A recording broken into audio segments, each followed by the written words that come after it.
Estamos nuevamente saludándolos de aquí desde el estado de Georgia. Un pastor y amigo, el pastor Elvin los saluda y pues vamos a tocar otro tema. Ahora nos vamos al Antiguo Testamento con el profeta evangélico que es Isaías.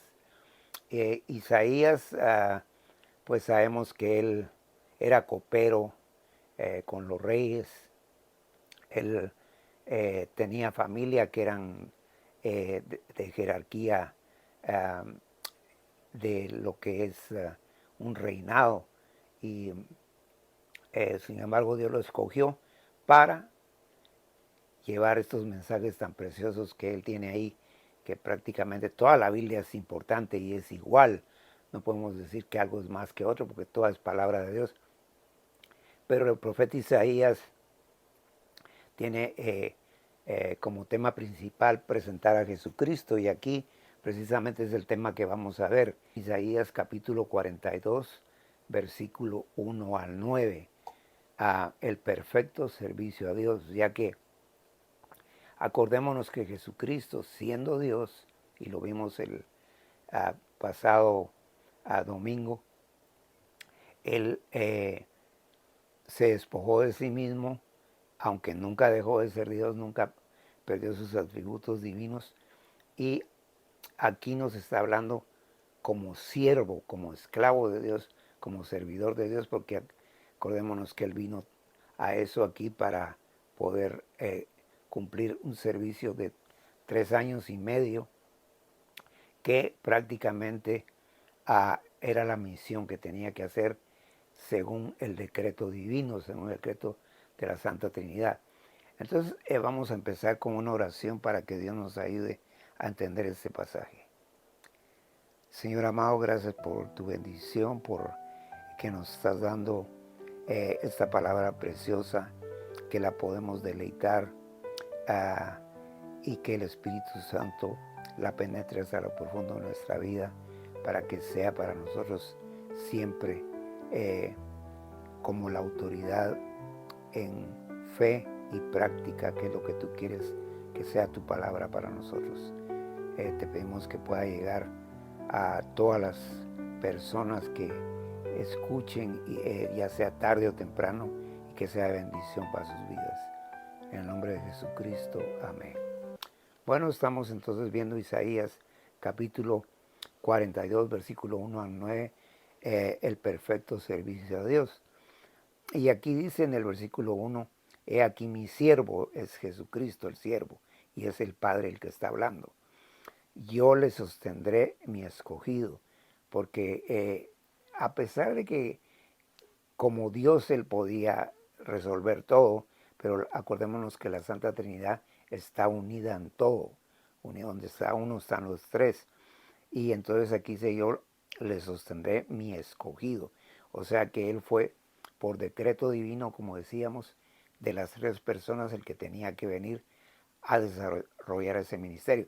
Si hubiera sido el Padre que hubieran decretado, hubiera hecho exactamente lo mismo, y el Espíritu Santo también, pero fue al Hijo al que le tocó. Dice, en quien mi alma tiene contentamiento. Esto es importante, porque en el único servidor de Dios que tiene Dios contentamiento es en Jesucristo, porque Él es de las tres personas el más apropiado, indicado, y el único que va a realizar un ministerio, un servicio perfecto. Entonces dice la palabra de Dios, he puesto sobre él mi espíritu, y aquí está el Espíritu Santo. O sea que ahí, este es un versículo trinitario, habla al Padre, se refiere al Hijo y aparece el Espíritu Santo. Y entonces el Espíritu fue el que desarrolló las obras que Cristo hizo. Insisto, Cristo lo podía hacer por sí mismo, sin contar con el Padre y con el Espíritu Santo, que era imposible, porque como donde está uno están los tres, y el Espíritu Santo dice, Él traerá justicia a las naciones. Entonces, aquí está hablando de que todo esto se va a establecer en un plano de cosas correctas. Ya va a haber pureza en la actitud de cada ser humano, pero eso es en un futuro. Y el versículo 2 dice, no gritará ni alzará su voz, ni la hará oír en las calles. ¿Qué es lo que está diciendo aquí?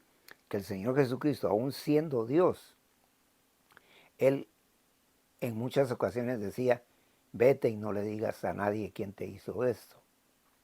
O sea, no era un show como ahora se ve en muchos lugares, que hay gente que dice, aquí está el gran siervo de Dios y que el ungido y nosotros sabemos de que eso no es correcto.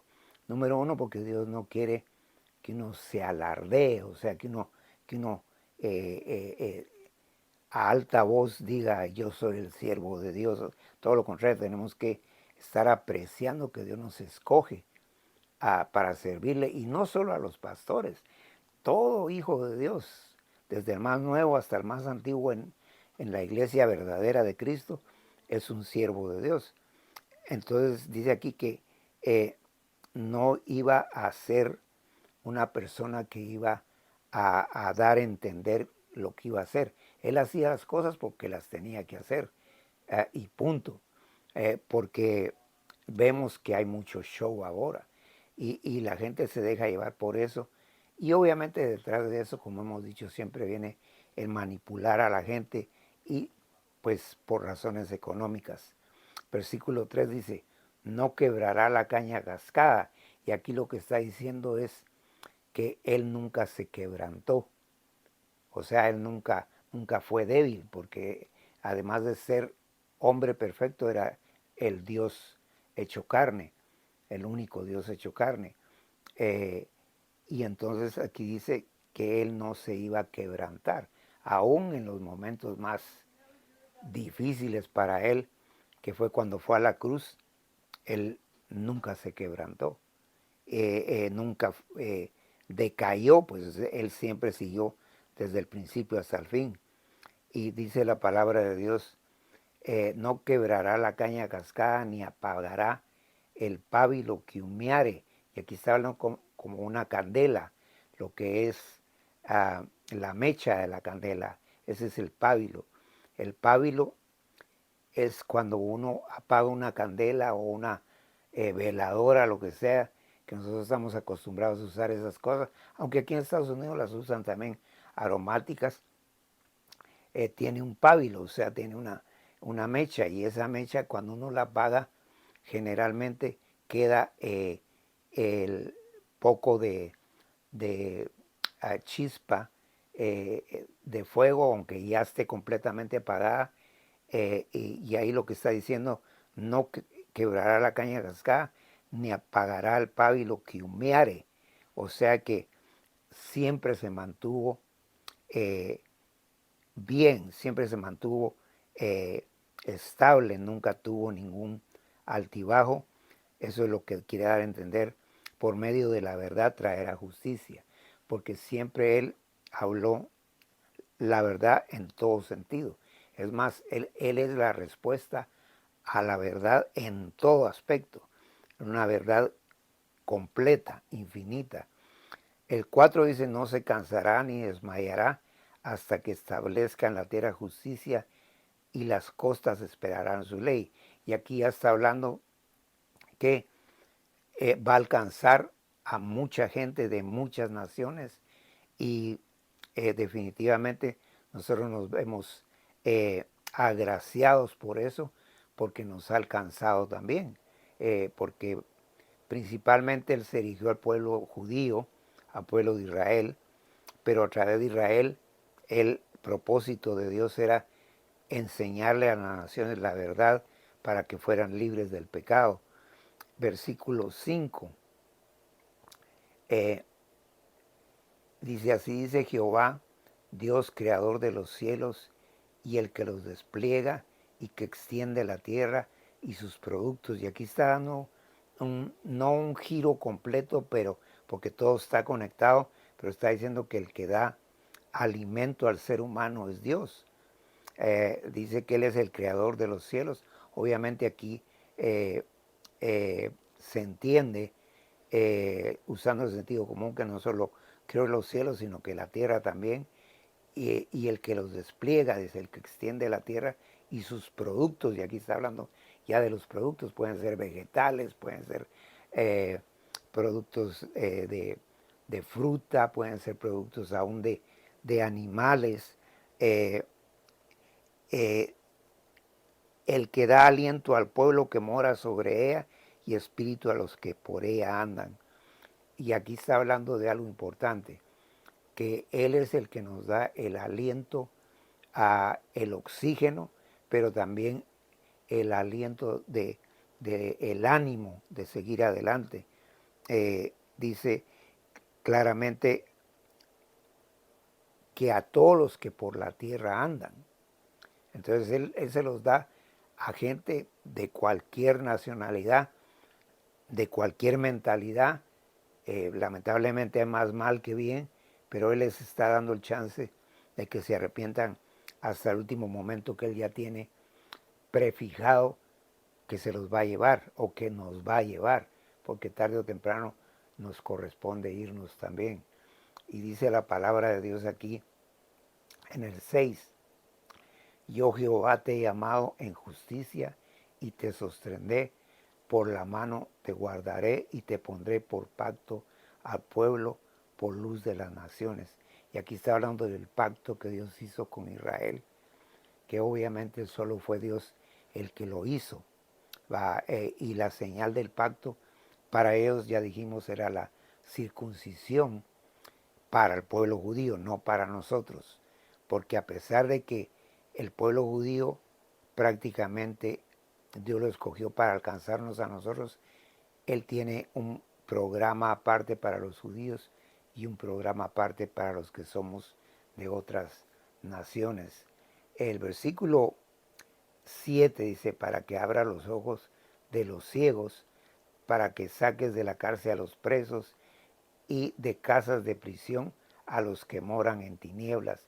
Y todos esos son, se podría decir, sinónimos, porque tanto la ceguera espiritual, la cárcel que hace el pecado, porque aquí no está hablando de cárcel física, aunque él también podría ayudar a gente que está en una cárcel física, aquí está hablando de la cautividad que el diablo pone en nosotros, de la ceguera espiritual que pone Satanás en los ojos, que dice que el diablo ha cegado los ojos del entendimiento a la gente, por eso es que la gente no entiende, y a los presos, porque la gente en cualquier cosa se deja apresar en pasiones bajas y en desórdenes que van en contra de Dios. Y dice, y de casas de prisión, pero entendemos que esto es relacionado, lo mismo, está hablando de una prisión del pecado, a los que moran en tinieblas. Y ahí está claro, al final lo dice, a los que moran en tinieblas. Para la gente que no tiene a Cristo, es imposible que salgan de ahí de otra manera, solo diciéndole a Él, te acepto como mi Salvador personal Jesucristo y perdóname por mis pecados. Y Él entra y jamás vuelve a salir. Pero de lo contrario, aunque hagan buenas obras, aunque busquen a sus dioses personales o los que le heredaron sus padres, sean de la nación que sean, no los pueden librar, porque hay un solo Dios, dice la Biblia, y un solo mediador entre Dios y los hombres, Jesucristo hombre.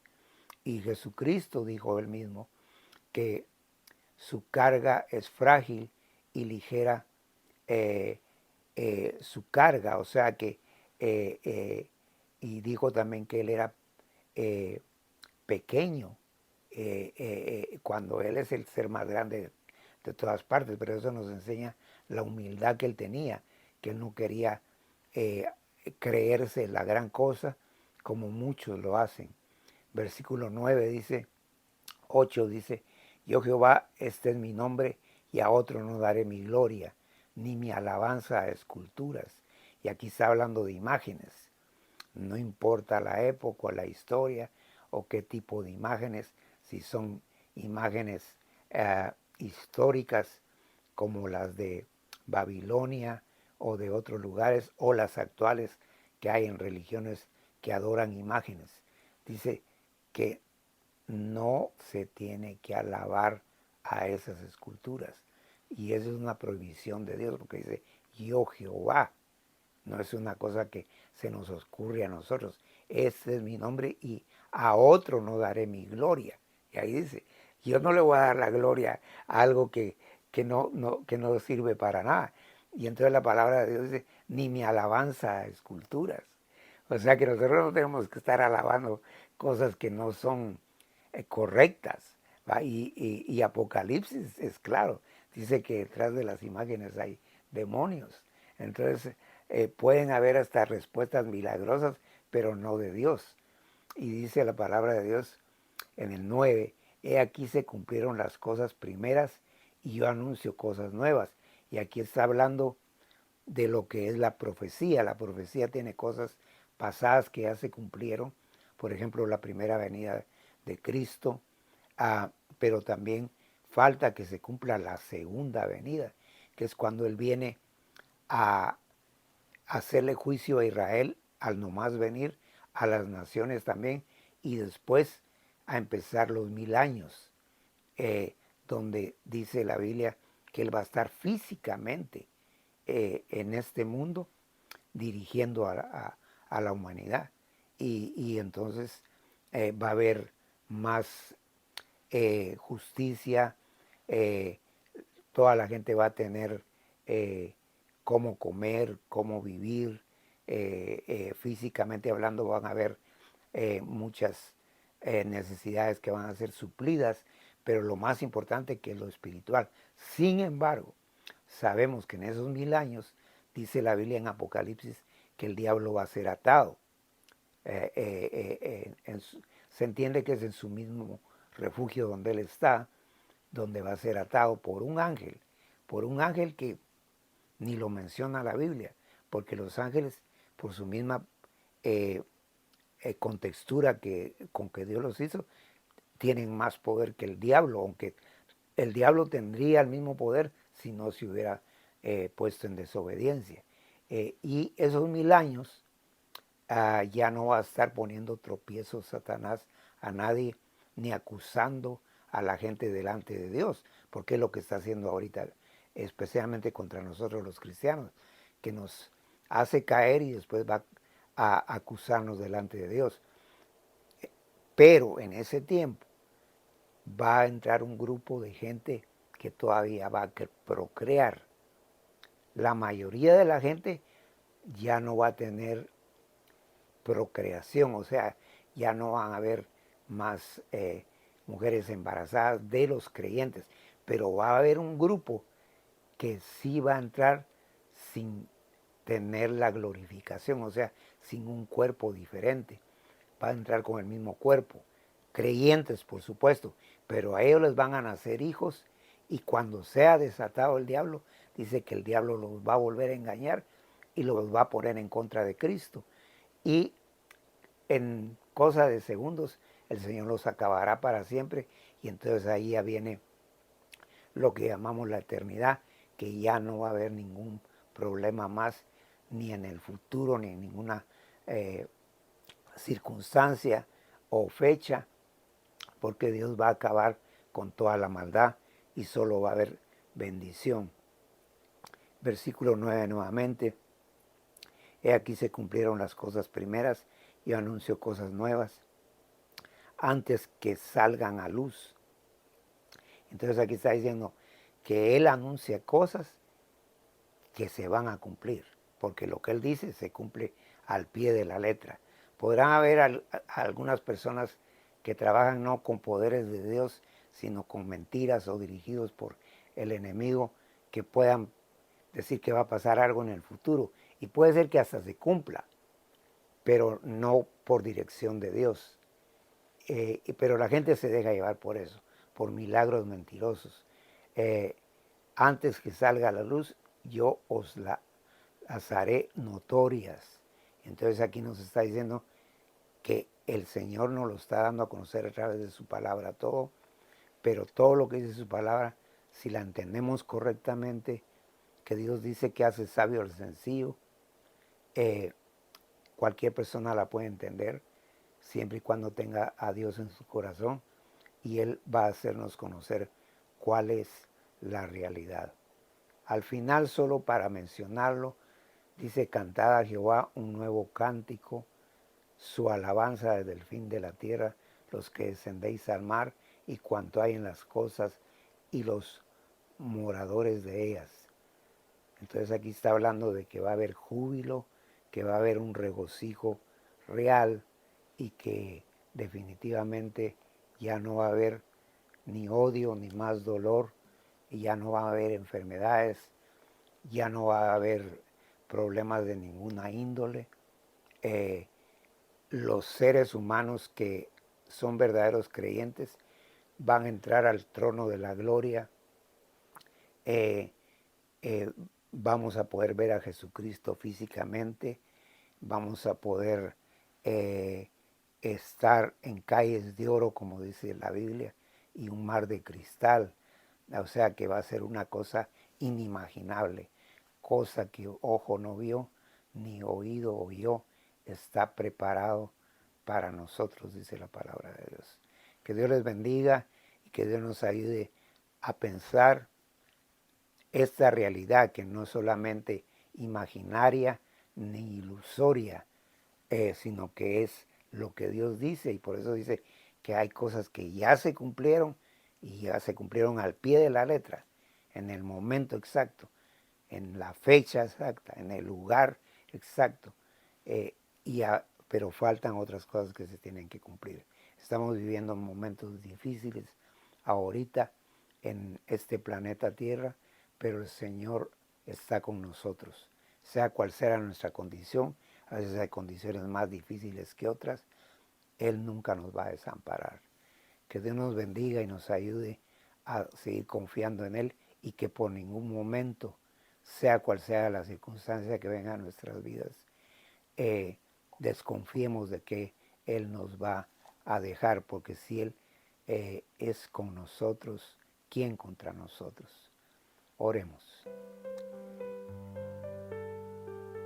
Mi Señor amado, nuevamente gracias por tu palabra, que es una palabra de consolación, de esperanza y de seguridad. Y gracias porque nos das esa información tan preciosa a través de tu palabra bendita, y que el siervo, el ministro perfecto es Jesucristo. Nadie es como Él, porque tu palabra dice que Él es el Cristo, que es la palabra que en griego sería el Cristo y en hebreo el ungido. Ahorita no hay nadie que sea el ungido. Todos los verdaderos creyentes somos ungidos por el Espíritu Santo, pero no somos el ungido. El ungido es solo Jesucristo. Gracias por todo en su nombre. Amén.